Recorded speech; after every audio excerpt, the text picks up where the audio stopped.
ताब्यात घेण्याचा जो अभ्यास आहे 3 प्रकाराने, जगात कोणी सांगत नाही.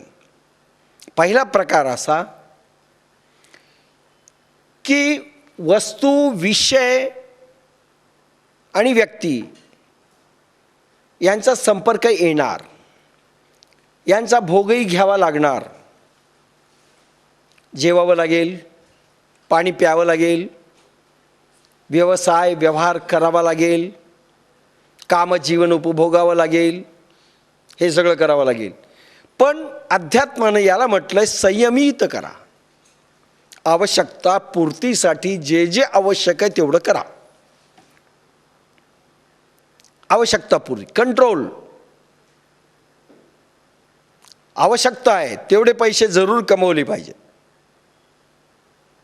दान धर्म करायचं आहे त्यालाही पण आवश्यकता आहे, कमवले पाहिजेत. आवश्यकता पूर्ती. जेवणासाठी चांगलं जेवण असावं, घर असावं, ठीक आहे, व्हेकल्स असावेत, गाड्या असावेत, ठीक आहे. पण वासनापूर्तीसाठी नाही. वासनापूर्ती आणि आवश्यकतापूर्ती 2 भाग वेगळे. आवश्यकतापूर्ती जेवढी असेल, मग कोणाची आवश्यकतापूर्वी एक ठीक आहे, मीडियम आहेत, आम्ही जरा चांगल्या स्टँडर्डचे, ठीक आहे, स्टँडर्डप्रमाणे राहा, हरकत नाही. आवश्यकतापूर्ती, आवश्यकता आहे. पण मला 100 साड्या असल्या पाहिजेत, आवश्यकता आहे का नाही ते पहा. प्रत्येक साडीला मॅचिंग सँडल्स पाहिजेत, ती आवश्यकता आहे का? रोज जेवणात गोड असलं पाहिजे, काही गरज आहे का? रोज जेवणात 3-3, 4-4 भाज्या असल्या पाहिजे, काही गरज आहे का? एका गाडीत बसायचं नाही, 3-3 गाड्या पाहिजेत. दुपारी एक गाडी, सकाळी एक गाडी, संध्याकाळी एक गाडी, गरज आहे का? भांडे कुंडे एक 500 माणसाच्या घरात असले पाहिजे, गरज आहे का? आपण प्रश्न विचारायचा, आवश्यकता पूर्ती कशाला म्हणतात? आवश्यकता जेवढी असेल तेवढं जरूर कमवा, ते निष्कर्मच आहे. तो भाग निष्कर्मात येतो. नंबर 2, आणि तो भाग, हां, क्रोध जरूर करा, पण संयमित क्रोध करा. नौकर काम करत नाही, पोरं ऐकत नाहीत, म्हणून सीमित क्रोध जरूर करा. पण त्या क्रोधामध्ये 4-4 दिवस, 5-5 दिवस आपला BP वाढून घेऊ नका. आपल्या शरीरावर, मनावर आणि बुद्धीवर त्या क्रोधाचा परिणाम होता कामा नये. उलट ते बाहेरचं जे वातावरण आहे ते चांगलं झालं पाहिजे, पोरगं नीट झालं पाहिजे, नौकर नीट झाला पाहिजे, काम नीट झालं पाहिजे, याच्यासाठी होणारा क्रोध क्षम्य. लक्षात घ्या काय म्हटलं, म्हणून सीमित. नाही तर मग आपल्याला सांगावं लागतं, अरे बोल रे बाबा, शिकव पण इतक्या जोरात. मुलाला नीट करायचं, एक थापड इतक्या जोरात मारली की आपण मोठ्याही माणसाला मारत नाही.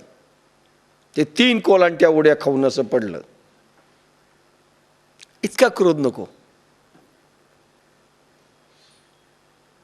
असं म्हणतात, आमचे एक नातेवाईक आहेत, आता सांगत नाही,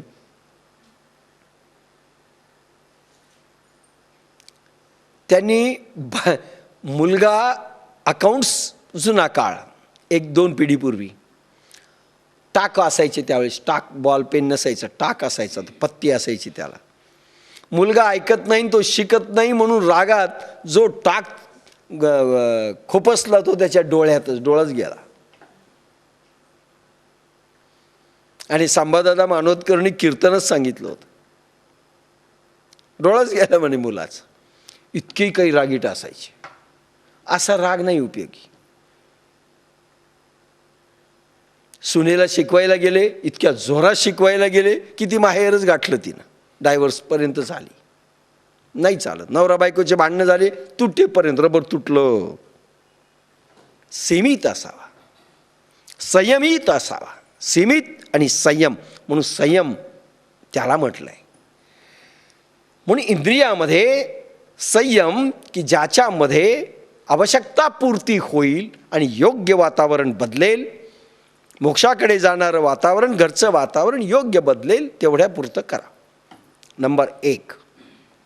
व्यवहार करावा लागेल, व्यवहार सुटणार नाही आहे. आता राहिलं नंबर 2 प्रश्न. दुसरा आहे साधनेमध्ये आणि BP वाढून घेऊ नका, डायबिटीस वाढून घेऊ नका. शांत नाटकात जसं तुम्ही काम करायले तसं करा. राग आला तो म्हणतो हे शॉर्ट बरोबर नाही, काट फिल्म. आपण नॉर्मल होतो की नाही पाहावर. समजा नाटकात काम करायला तुम्ही म्हणजे आम्ही कुठं करायलो, बरं ठीक आहे दुसरे करायलेत. समजा एखादा रावणाचं पात्र करतोय नाटकात आणि त्याला रागात बोलायचं, असं हनुमान येऊन बसलेले समोर आणि रागात बोलायचंय आणि त्याला राग बरोबर येत नाही, अर्धवट राग आला तो म्हणतो कट, फिल्म कट होते. अच्छा, तो त्यावेळी नॉर्मल होतो, बरोबर करतो पुन्हा. असं झालं पाहिजे आपलं. एका क्षणात राग संपवता आला पाहिजे, इतक्या इंद्रियांमध्ये आपल्या ताकद पाहिजे. एका क्षणात क्रोध गेला, एका क्षणात गेला, एवढं नाटक जमलं पाहिजे. नाही तर रावण होऊन बसले आणि खाली उतरूच नत. सगळ्या घरच्या लोकांना त्रास सुरू झाला. मै कोण रावण, रात्रंदिवस रावणाचं पाठ, नाही चालणार. पण हा भाग एक संयम इंद्रियांमध्ये. दुसरा भाग साधनेमधून हळूहळू प्राणाची ऊर्ध्वगती साधली पाहिजे, राजर्षी योग मिळाला पाहिजे आणि प्राण खाली येणार नाही असं चरवंतर्पणपासून सगळ्या गोष्टी झाल्या पाहिजेत की प्राणावरच राहील. त्यामुळे काय होईल, प्राण जर खाली नाही जास्त व्हायला तर वासनाही निर्माण होणार नाहीत, रागही येणार नाही. कारण राग यायला देखील त्याचा प्राणांचा संपर्क वस्तू, विषय आणि व्यक्तींशी आला पाहिजे.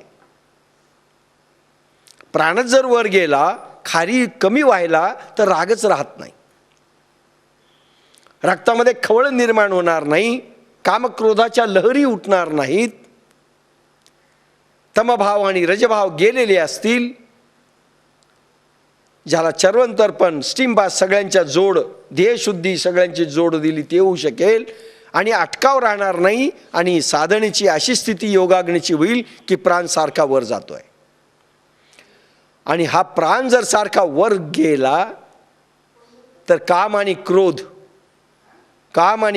हे येणार नाहीत, कमी होतील. तिसरा भाग, ज्यावेळेस ही साधक अवस्था आणि ज्यावेळेस तुम्ही सिद्ध अवस्थात याल, साधू व्हाल, संत व्हाल, त्यावेळेस संपूर्ण योगाग्नी एवढा वाढलेला असतो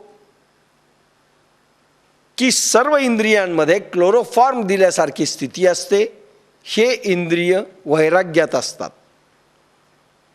यांच्यामध्ये सेन्सेशन कमी होतं. समजा हात असा असेल, वैराग्य येतं.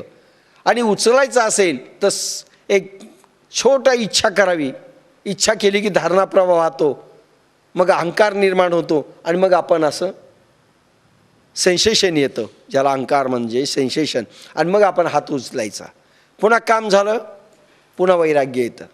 अखंड वैराग्यामध्ये इंद्रिय असतात. शुकासारिखे पूर्ण वैराग्य ज्याचे. शुकाचार्य, भगवान महावीर, भगवान ऋषभदेव, पार्श्वनाथ हे सगळी माणसं वैराग्यशील होती.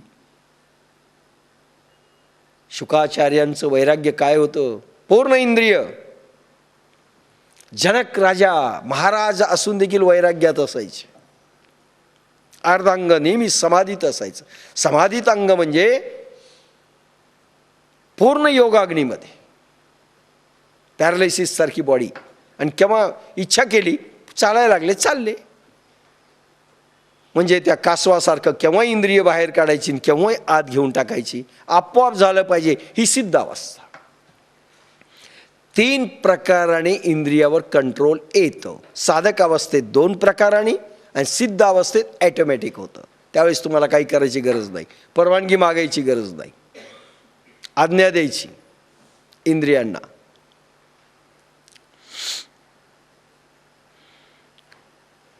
हे भगवान अर्जुनाला सांगतायत, अर्जुना अशी स्थिती तुझी आली पाहिजे, तो इंद्रिय जीत झाला पाहिजे. मग मनाची धाव पारुशेल आणि बुद्धीची सोडवण होईल, इतुके निथारा मोडेल या पापियांचा. ईश्वरी योगाच्या अचिंत्य प्रभावाने इंद्रियांना स्वाभाविक संमोहन मिळते. त्या नशेत ती गुंगतात. मग मनाचे बाहेर विषयांकडे धावणे आपोआप थांबेल. मग प्राणाचं मन मागे वळून बुद्धीशी योग करील, बुद्धीशी शरण येईल. या गूढ योग रीतीने कंपनी कर्मातून किंवा मनोधर्मी गतीतून बुद्धीची सोडवणूक होईल. इतके झाले म्हणजे या पापी रागद्वेषांचा किंवा कामक्रोधाचा आश्रय इंद्रियांना विराग असल्यामुळे आपोआप नाहीसा होईल. आत्ताच सांगितले ह्या ओळीचा अर्थ. योगायोगाने मी तुम्हाला आधी सांगून दिला, दुसऱ्या लाईनमध्ये तो अर्थ पुन्हा आला. मग मनाची धाव पारुशेल, साधनेत बसले आणि अशी स्थिती आली की प्राण आत जातोय म्हणून ध्यान आत, त्यामुळे मनही आत. कारण प्राणाच्या मागे डब्बा मनाचा आहे. प्राणच जर थांबला तर मनही थांबलं, बुद्धी थांबली. प्राण बाहेर आला तर हे डबे बाहेर येतात. इंजन प्राण आहे ना, मन त्याचा डबा आहे, बुद्धी त्याची डबा आहे, अहंकार त्याचा गती देतं. ही ट्रेन चालते बाहेर आणि आत. तर प्राणच जर आत थांबला, इंजन थांबलं तर डबा थांबला. आणि डबा थांबला की बाहेर आला तर मन विचार करील, आत गेलं तर निर्विचार, मनच संपेल. ध्यानामध्ये मनाची गती संपते. मग मनाची धाव पारुशेल आणि बुद्धीची सोडवण होईल. बुद्धीचाही डबा थांबतो. मनाने इच्छा निर्माण केली की बुद्धी कर्माला स्टिम्युलेट करते, प्रोत्साहन देते आणि सगळ्याच नर्व्स सिस्टीमला आज्ञा देते, चलो पैसा कमाने को निकलना है, निघालेच. पिक्चर देखने को निकलना है, निघालेच. बुद्धी थांबेल. कारण मनानेच इच्छा नाही केली तर बुद्धी देखील स्थिर होईल. कोणाला आज्ञा देईल? कोणत्या इंद्रियाला बुद्धी आज्ञा देईल? मनाने संकल्प विकल्पच केला नाही, इच्छाच निर्माण झाली नाही, मन थांबलं, बुद्धी थांबली. कोणाला आज्ञा द्यायची? अहो, गव्हर्नमेंटने कायदाच जर पास केला नाही तर कलेक्टर काय आज्ञा देईल? तहसीलदार काय आज्ञा देईल? काही करणार नाही. मग मनाची धाव पारुशेल आणि बुद्धीची सोडवण होईल, इतुके निथारा मोडेल या पापियांचा. अरे, मन आणि बुद्धी जरी स्थिरावली, आणि व्यवहारात देखील मनबुद्धी स्थिरावते, कारण अशी सवय होऊन जाते इंद्रियांना. योगाग्नी जर शरीरात पूर्ण असेल तर साधनामय जीवन होऊन जातं. प्राणात आणि हा जरी पाहतोय, खातोय, बोलतोय, व्यवहारात आहे, तरी हा चालता बोलता देव आहे. याचा प्राण नेहमी आत जात असतो आणि त्यामुळे याला कुठलंही बंधन नाही. याला बंधनबद्ध होणार नाही, कर्म बंधन नाही. हा कर्मातीत आहे. आणि म्हणून हे पापी यांचा थारा मोडेल. पापी म्हणजे काम आणि क्रोध संपतील. मनातच इच्छा निर्माण नाही झाल्या आणि बुद्धीने गती नाही दिली तर हे पापी तिथे संपतील. इंद्रियामध्ये काहीही हालचाल येणार नाही, इंद्रिय स्थिरावतील. आवश्यकता पुरती सोडून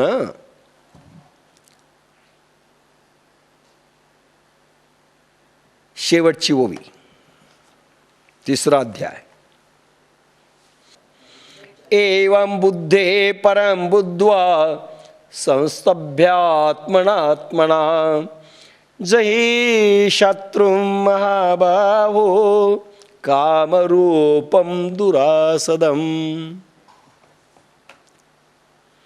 हे वीरा, याप्रमाणे बुद्धीच्या पलीकडील स्थिर अशा आत्म्याला ओळखून प्राण मन बुद्धी व अहंकार यांचे ऐक्य पावलेल्या जीवात्म्याने सम्यक स्तंभन करून जो साध्य होणे कठीण अशा कामरूप शत्रूला नष्ट कर. मूळ संग बंद करी काम वैरी हा संवारी. ऋषी बुद्धी थांबवून घेई आत्म्याचे दर्शन. सुंदर ओवी आहे. आता माऊलींच्या ओव्या. हे अंतरी हुनी जरी फिटले तरी निभ्रांत जाण निवटले. जैसे रश्मी विण उरले मृगजळ नाही. हे अंतरी हुनी जरी फिटले. मनबुद्धी अहंकारातून अंतराहून म्हणजे हे अंतरी हुन जरी फिटले तरी निभ्रांत जाण निवटले. निवटले मेले. जैसे रश्मी विण उरले मृगजळ नाही.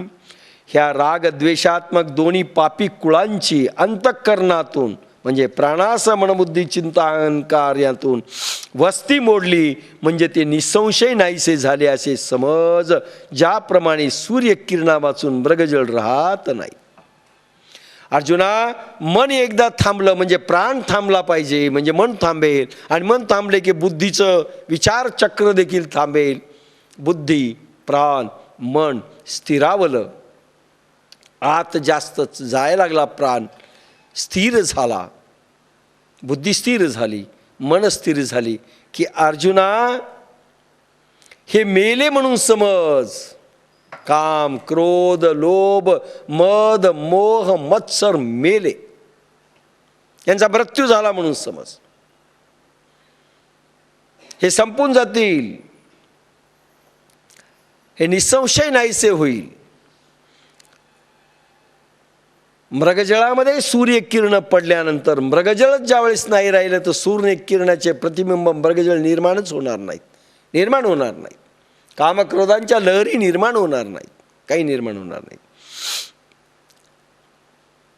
म्हणून खूप साधना केल्यानंतर राग येऊन दाखवा येतो का?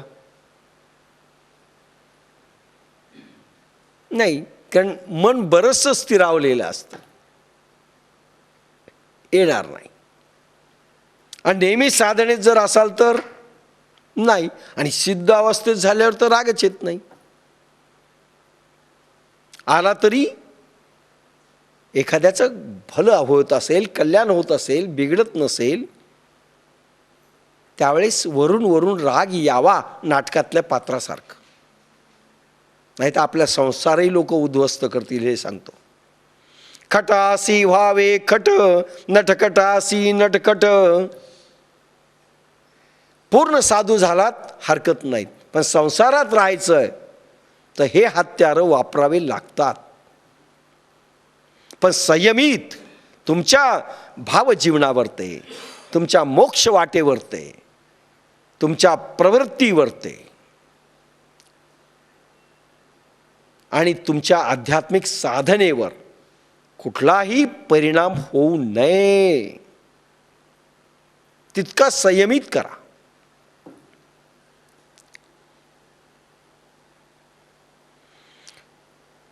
तैसे राग द्वेष जरी निमाले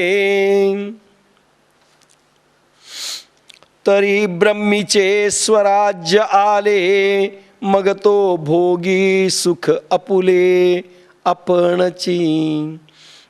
तैसे राग द्वेष जरी निमाले तरी ब्रह्मीचे स्वराज्य आले. त्याप्रमाणे रागद्वेष किंवा काम क्रोध जर निसंशय गेले तर ब्रह्मप्राप्तीचे स्वराज्य मिळाले असे समज.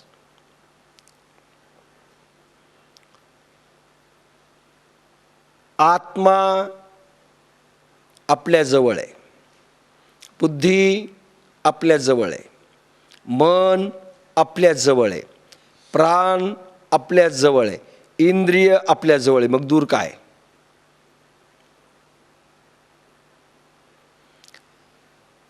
देव कोणत्या रूपात आहे आपल्या देह?